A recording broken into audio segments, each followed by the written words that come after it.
International cricket council నూతన chairman గా BCCI కార్యదర్శి జేషా ఏకగ్రీవంగా ఎన్నికయ్యారు. ఈ మేరకు ఐసీసీ ఒక ప్రకటన విడుదల చేసింది. జగమోహన్ దాల్మియా, శరద్ పవార్, ఎన్ శ్రీనివాసన్, షాహంకింగ్ మనోహర్ తర్వాత క్రికెట్ గ్లోబల్ గవర్నింగ్ అథారిటీకి నాయకత్వం వహించిన 5వ భారతీయుడు జేషా. 35 ఏళ్ల వయసులో ఐసీసీకి నాయకత్వం వహించిన అతి చిన్న వయస్కుడు సైతం జేషా. అక్టోబర్ 2019 నుంచి బీసీసీఐ గౌరవ కార్యదర్శిగా, జనవరి 2021 నుంచి ఆసియా క్రికెట్ కౌన్సిల్ చైర్మన్ గా పనిచేసిన షా డిసెంబర్ 1, 2024న ఐసీసీ చైర్మన్ గా పదవి బాధ్యతలు చేపట్టనున్నారు.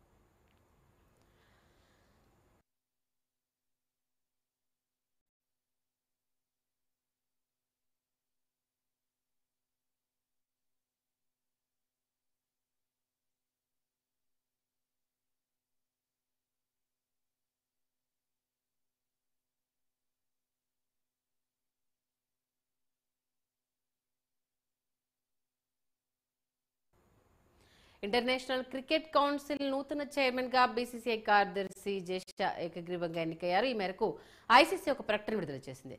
జగమోహన్ దాల్మియా, శరద్ పవార్, ఎన్ శ్రీనివాసన్, షాహింక్ మనోహర్ తర్వాత క్రికెట్ గ్లోబల్ గవర్నింగ్ అథారిటీకి నాయకత్వం వహించిన 5వ భారతీయుడు జేషా. 35 ఏళ్ల వయసులో ఐసీసీకి నాయకత్వం వహించిన అతి చిన్న వయస్కుడు సైతం జేషానే. అక్టోబర్ 2019 నుంచి బీసీసీఐ గౌరవ కార్యదర్శిగా, జనవరి 2021 నుంచి ఆసియా క్రికెట్ కౌన్సిల్ చైర్మన్ గా పనిచేసిన షా డిసెంబర్ 1, 2024న ఐసీసీ చైర్మన్ గా పదవి బాధ్యతలు చేపట్టనున్నారు.